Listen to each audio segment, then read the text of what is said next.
Assalamualaikum guys, kembali lagi ke Dinamikai. Sekarang aku main game Dolls.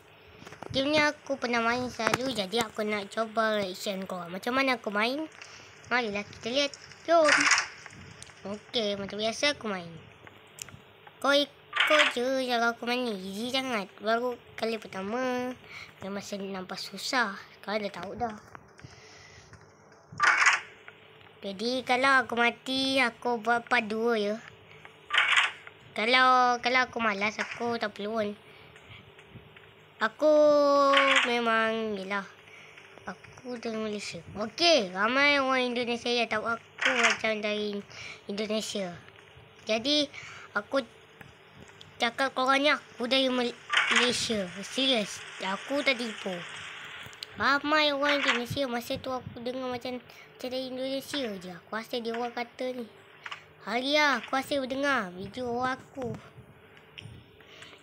Nanti aku tanya lagi.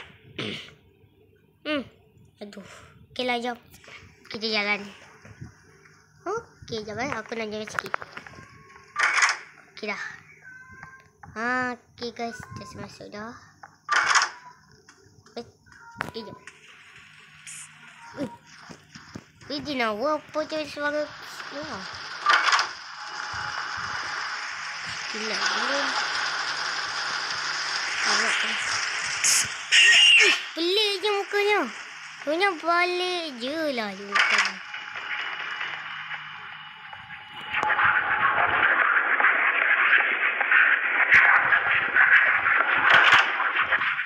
Salah.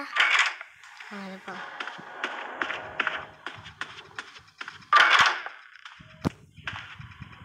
Okay, tak ada benda. Aku fikir macam ada sesuatu je.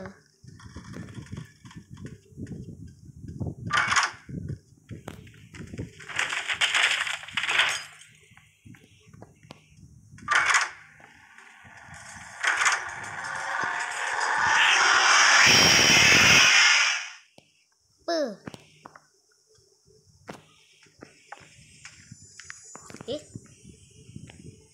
Sekejap aku skip jap. Macam ada sesuatu bug je ni.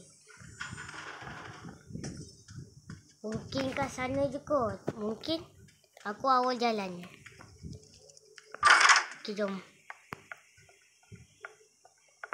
Aku fikir bug. Kita sampai ke seek je ya. Sebab aku pandai main kat seek je.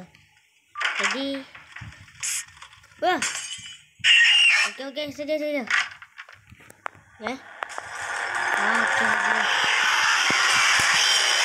Bahaya betul suaranya. Asli pintu ni yang terang.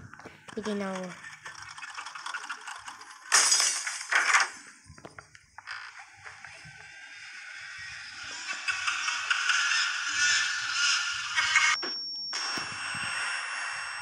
Aduh guys.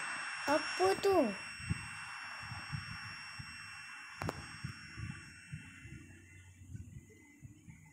Sakitlah. Sakit. Aduh. Siapa tadi? Siapa? Aku macam kena sesuatu.